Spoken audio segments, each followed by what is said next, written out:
Hi and hello dear collective! Welcome back dito sa ating stalking segment, no?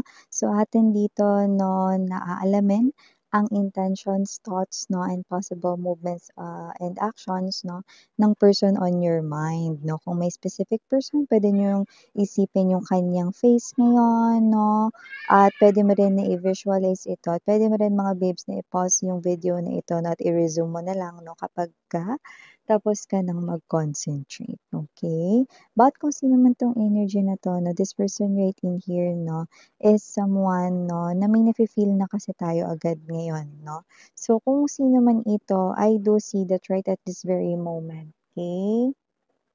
Kahit hindi siya nanonood ng reading na ito, this person here is someone na nasa isip niya kayo. Yeah, okay? So let us see. You could be married with this person here but doesn't have to be. But maybe ito ang iyong ex-husband, ex-wife, no? Pero yung iba naman sa inyo, maybe this is the person here, no? Na gusto mo sana rito, no? Na makasama sa iyo ritong life, no?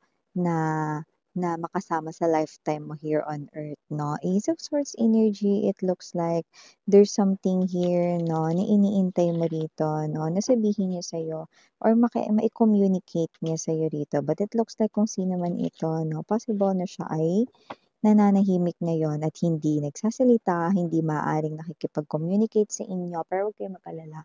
Kasi ang aalamin naman natin dito, no, is ano yung mga saloobin niya, iniisip niya, no, etc. etc. Okay.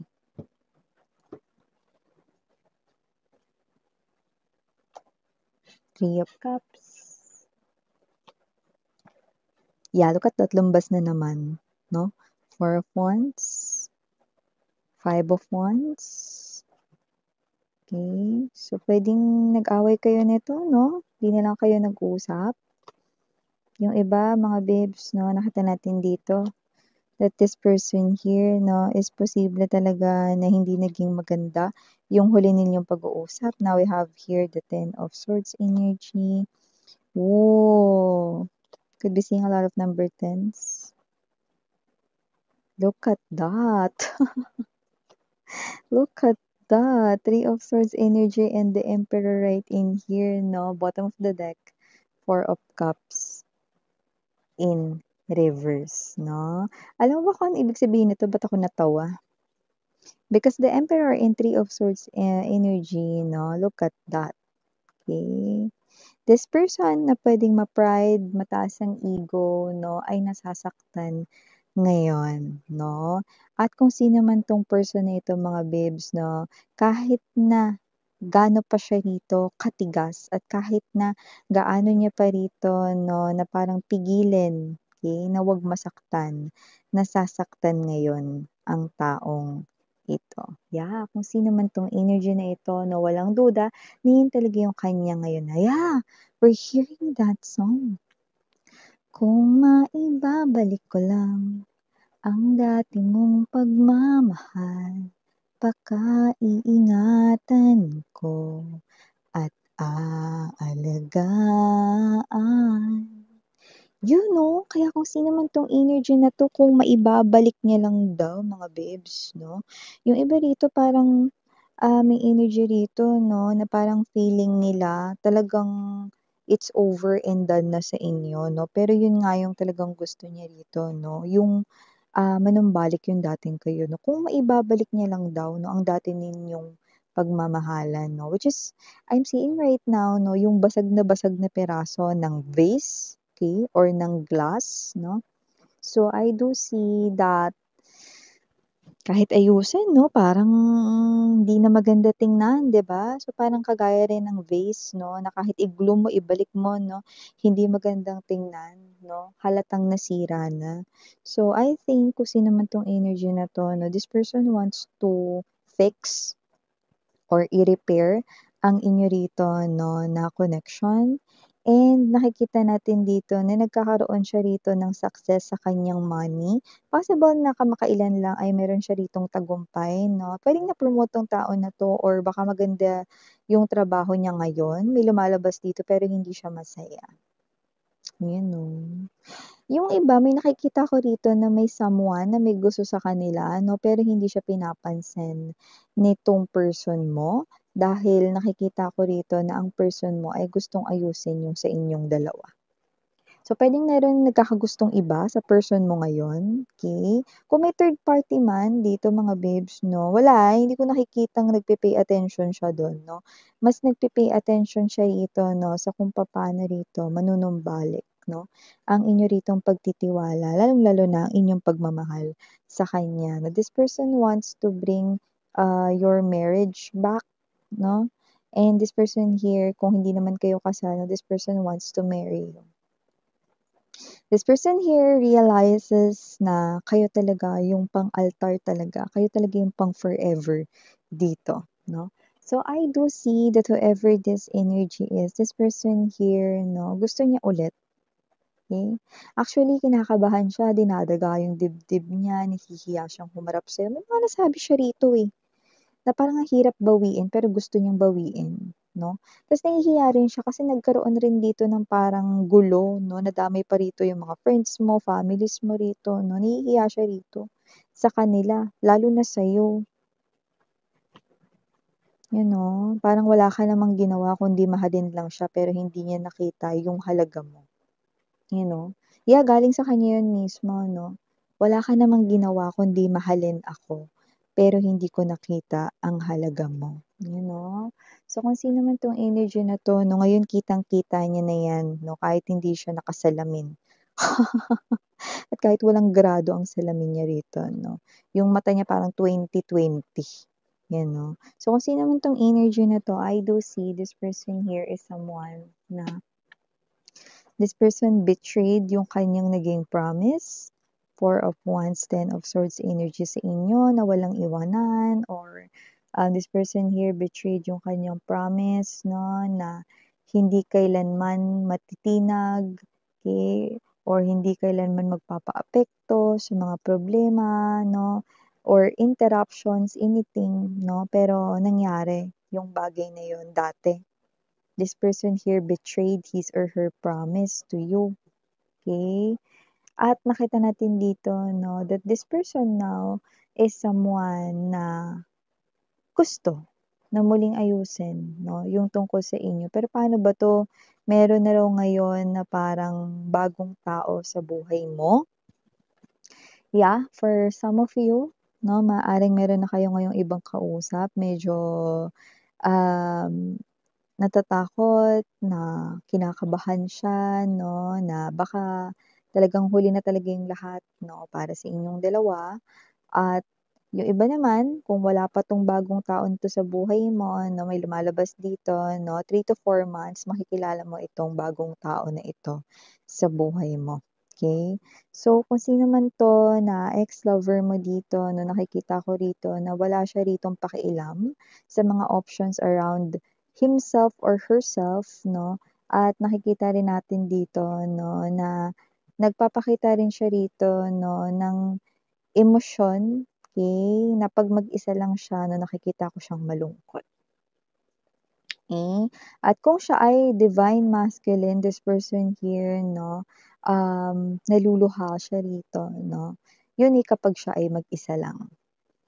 So, wala siyang ibang pinakikitaan 'no, ng weakness niya rito 'no, pero nakikita ko ritong ikaw ang kanyang kahinaan 'no, lalo na sa mga oras na ito 'no. This person medyo mahina siya or medyo emosyonal, I mean 'no, yung kanya rito na energy kapagka umuulan, ano?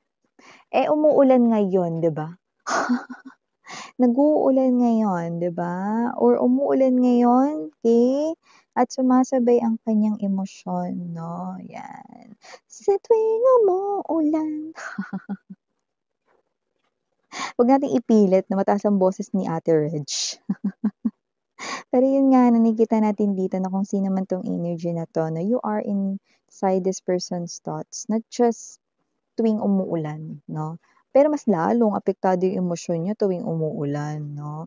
This person here, alam mo may energy rito na naalala niya yung smell of your skin, maybe your perfume, alam niya yung amoy niyan.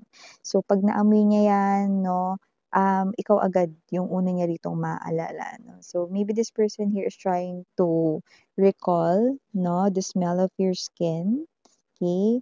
Or baka may ginagamit kayo dito na parang powder or whatsoever 'no, alam niya yung scent nun, alam niya yung amoy nun, alam niya yung fragrance nun.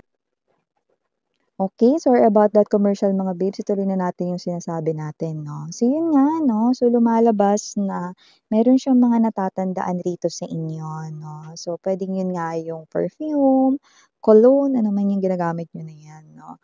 Puwede ring amoy ng makeup, powder, yan 'no. So you know, wala tayong gender dito, just take only what resonates. But whoever it is 'no, na lumalabas dito bilang person na ito, this person here is someone na nakikita ko dito na may success siya. Sa kanyang life 'no, at sa energy niya sa money medyo gumaganda naman. Iba naman doesn't have to be na siya ay mayaman na ngayon 'no, pero may energy siya rito na parang kahit ngayon nabibili niya na yung mga bagay na gusto niya or kahit ngayon is parang gumanda-ganda na rito 'no, yung daloy ng or flow ng kaperahan rito sa kanya 'no, parang hindi pa rin siya happy.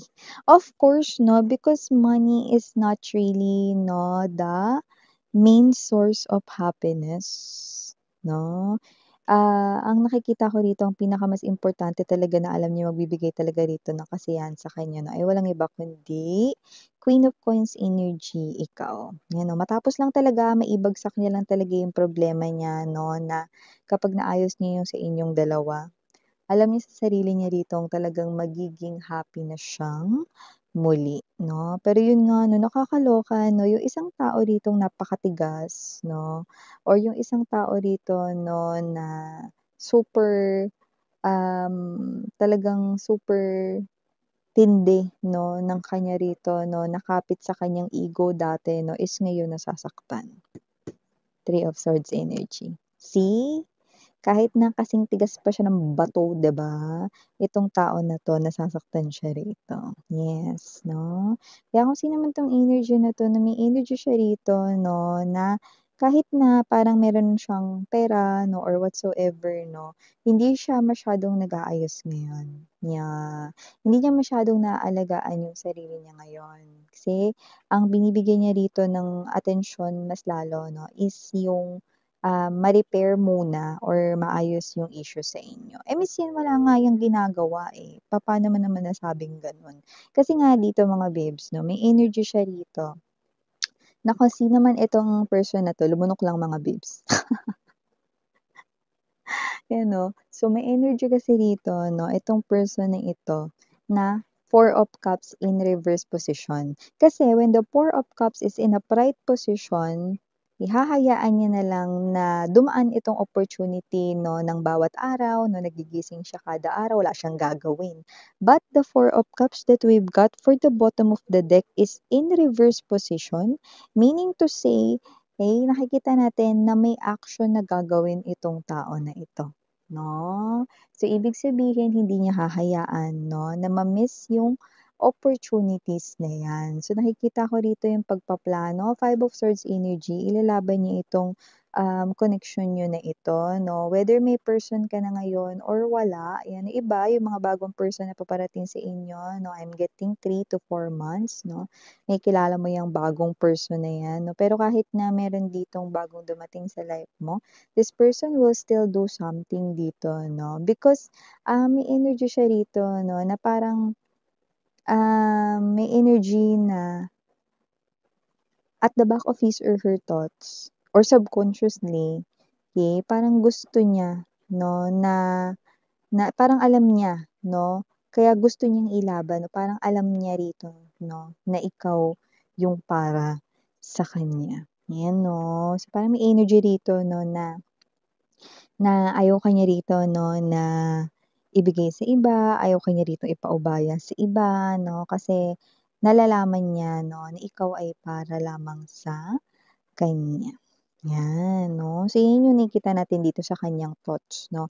Kaya ibig sabihin expect some kind of movement 'no, coming from this person right in here. Okay, yung isang matigas na person na ito 'no, yung nakikita ko rito na malambot 'no, lalo na 'pag pagdating sa inyo. Mahina siya, ikaw ang weakness niya. Okay, so gano'n ko nakikita ito. Okay, so yeah, mga babes, so for the initials, yes, we do have letter M. We also have here letter R. We also have the letter A. And dito, letter G. We also have here the letter H. Of course, nandito rin ang letter P. And last but not the least, the letter I. Yeah, so ito yung mga messages right here for you guys. Thank you again, Miriana, on me. Sarang hiya, love, and light. Annyeong.